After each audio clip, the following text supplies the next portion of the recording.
hello guys. We are going to be starting our seeds today.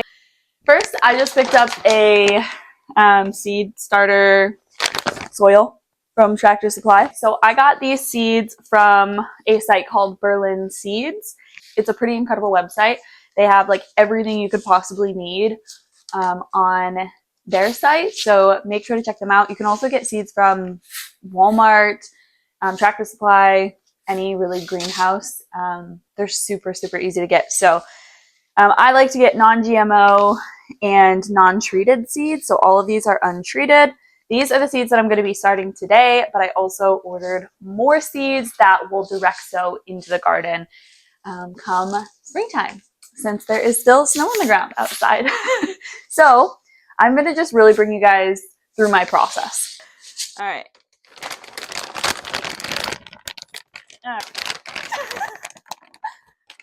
David, please help. Was it hard? Yes. Did we do it?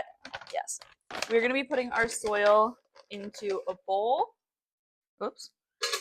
And this way we can get the soil moistened up before we plant our seeds in it, which is really important for sprouting. Now we are going to fill this up with water. We don't want it wet, but we don't want it dry. And we're going to do 6.0 pH water. And we're just going to get this moist, not sopping wet. And then we're going to mix it around. And we're going to add water slowly as we go so we don't over moisten the soil.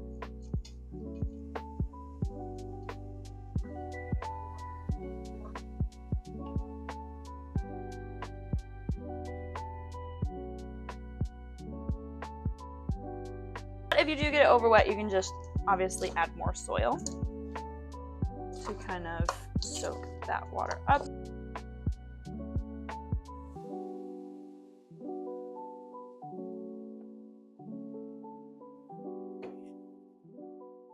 So that feels pretty good. That doesn't feel like too moist, but it feels like wet enough where like it's going to help the seeds really germinate, but not drowned. We are going to clean up this really big mess that I just made. And get the dirt back in the thing where it's meant to be. This is fun. What are we going to be doing first? Let's do our onions first. So there are 250 seeds per packet. I'm looking to do around 60 Patterson onions, which are the yellow onions that you keep in storage, and then about 15 red wing onions. These are less, they store for a less amount of time, and they're really good fresh. We are going to do deeper pots for our onions today, and we are going to probably spread around 30 in each of these, and then I think we're going to do the 15 in here, or we might do 10 and 5. I don't know.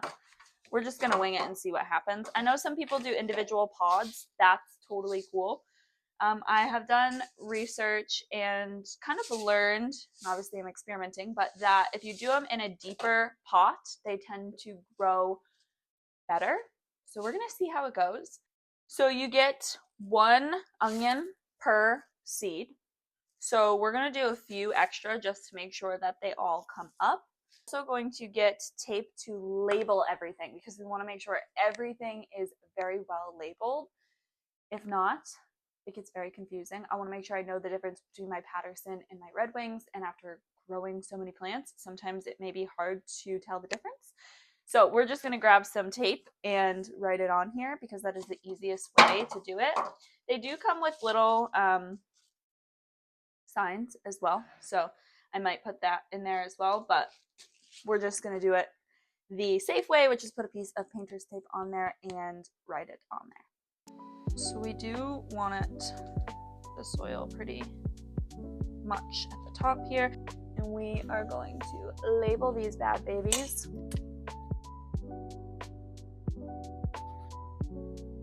So we are just going to sprinkle them We do not want them right on top of each other. You don't want to bury them too deep, but you don't want to bury them too shallow.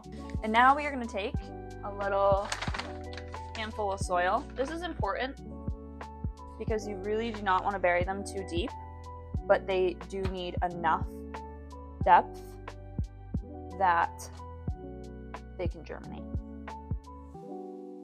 So I'm just sprinkling a very small layer on top.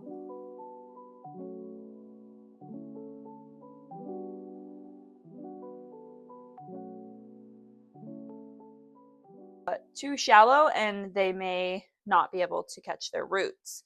Too deep and they may not be able to sprout. So making sure that it's like, I don't know, people say 1/4 of an inch down. I have no idea. I'm just eyeballing it. It's kind of how I roll. We'll see if it works. So you could put these in front of your window and they're most likely going to germinate. I'm putting mine under a grow light in a grow tent. People recommend different things. There's a ton of different ways to grow onions, plants.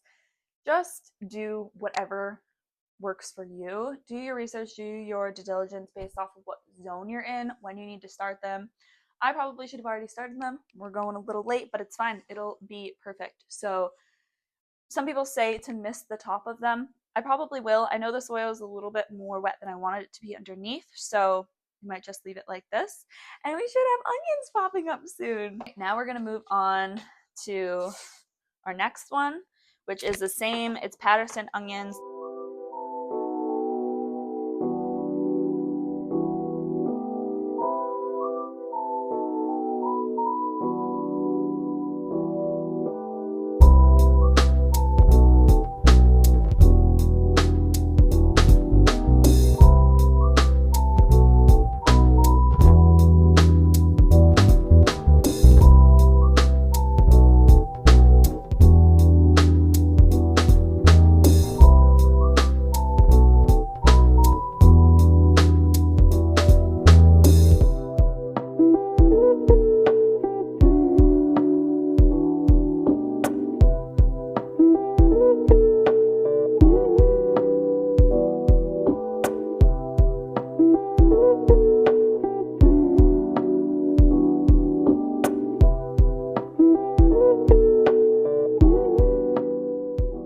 Now we are moving on to our red wing onions. And we're going to do only about 15 of these. Smaller amount. But yeah, let's do literally the exact same thing. Let's label it first and foremost so we do not forget after we plant, because that would really suck.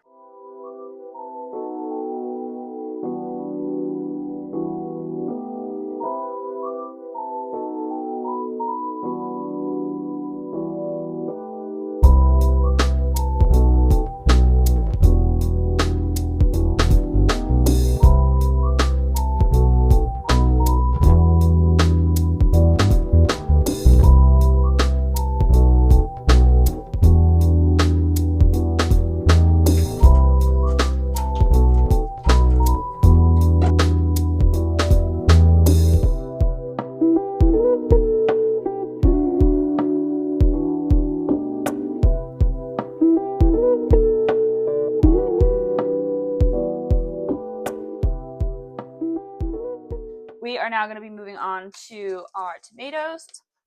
Amish paste, which is for sauces. So I'm going to be canning these into sauces, having tomato sauce a lot. I'm probably going to get like 125 pounds of tomatoes that I'm going to turn into sauce. So this is going to be awesome. Sweet Million, which is like a little bit bigger than like a cherry tomato, but it produces so many tomatoes. These will continuously give you tomatoes throughout the season, so this is really, really good. These will be for fresh eating and like roasted tomatoes, as well as you can also freeze these tomatoes. You can freeze tomatoes to store them and save them that way. And then brandy wine red, so like the big slicer tomatoes. So my last frost day, because I'm in zone 6, so figure out your zone depending on where you are, but I'm in zone 6. My last frost day is around May 10th to May 15th. So we are about 4 weeks out from that. So starting your seedlings 4 to 6 weeks out is so important, to give them that extra oomph going into the garden and making sure they are really strong and healthy and ready to go. They're going to give you a better yield. We're going to start with our Amish paste. Thing to look for is feeling like a wrung out sponge, is how a lot of people describe it. So you don't want it sopping wet, but you don't want it too dry either.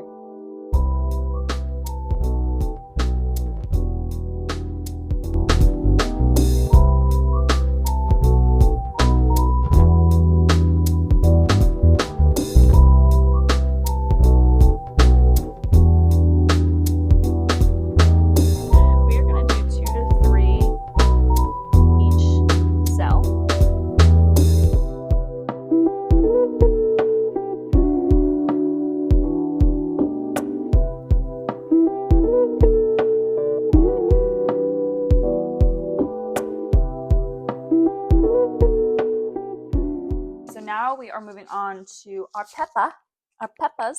I have California Wonder, Big Red, and then Lunchbox Mix, which are sweet peppers. So they are 35 big seeds for the big ones, and then 15 seeds for the little sweet peppers. So I'm going to be doing 4 plants each.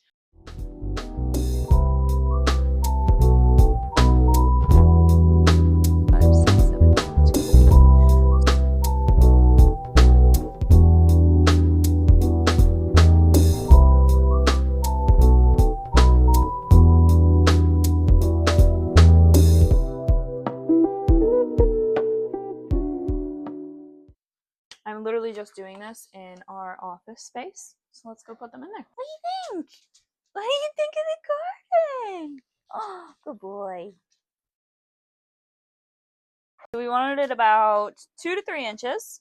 We do have a lot of plants though, and the plants will grow up, like bend towards the light. So we just wanted to make sure that they're all kind of evenly spread out here. But now we're going to do probably like a light mist on top. And if I need to, I'm going to get plastic wrap and put them over it. In around 7 days, 7 to 10 days, the onions will pop up. In around 5 to 10 days, the tomatoes will pop up. We'll keep everyone updated, and I'm probably going to do a little spritz on the top here.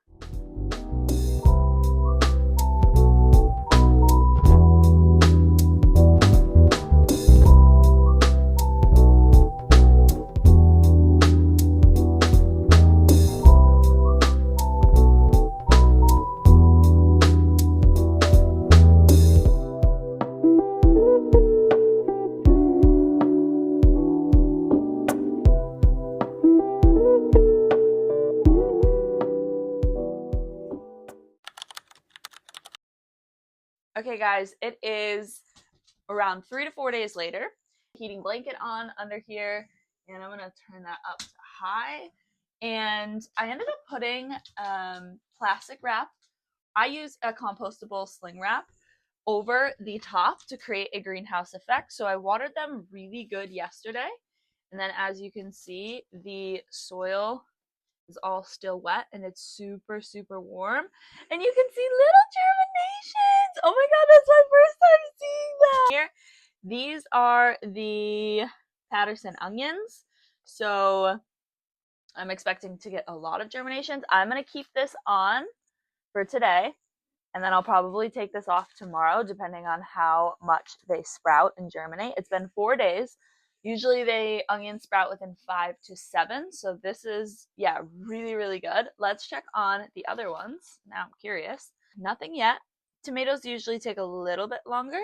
And I actually turned my grow light up to 100. We had it on like the lowest setting, and I just felt that it needed to be more. So I turned it up to 100. Really excited.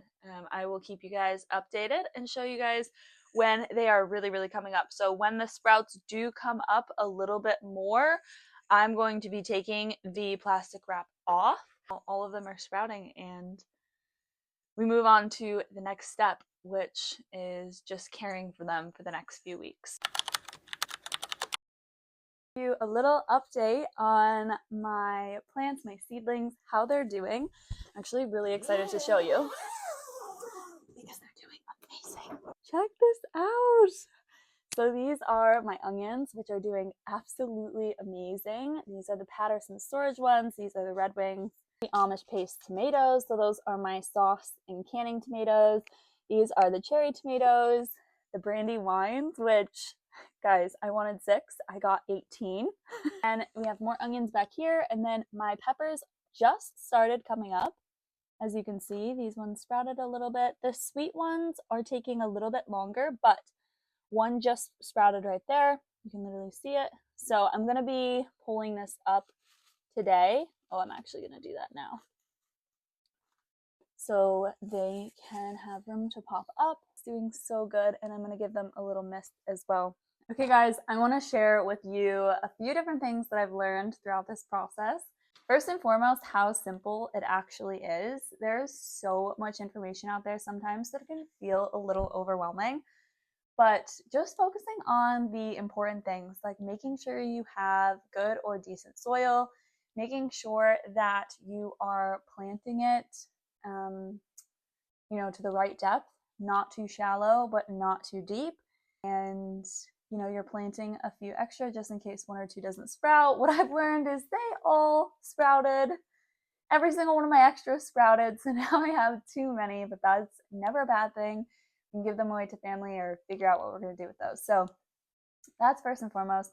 Second, I've learned, for me, I watered them thoroughly twice. Keep track of how dry or wet it feels, but really I've learned that it can hold water very well and it'll be perfectly fine. Just play that by ear. Pay attention to your plants. Make sure you're checking them every day, giving them some love. The third thing that I've learned is being able to put like plastic wrap or a top over whatever you're growing, like a plastic top, to create the greenhouse effect. I saw them sprout instantly after this. It was honestly really helpful to do that, and I saw firsthand that it worked amazing. So I highly recommend doing this. And then the fourth thing that I learned is making sure that you have like a heating blanket, which is like kind of country, but you could do like a normal person and do heating pads. And honestly, just use whatever you have though. Like I had a heating blanket I put on the bottom, and then I put it on high for 4 hours, and that really just did well to keep everything really warm so that everything germinated very well. So that was really, really cool to see. Those are the 4 things that I've learned. Hopefully this is helpful for you guys. If you're wanting to learn how to grow your own food, just know that like it is not as difficult as you think. I mean, yes, it is work. Yes, you need to pay attention to them. You do need to learn like the basics, but use what you have, do what you can, and focus on the main things. All right, guys, make sure to tune in for next week's video for a garden update, a seedling update, and learn how to up-pot your plants. Make sure to give us a like and a subscribe. It's the easiest way to support us, and we'll see you next week in next week's video.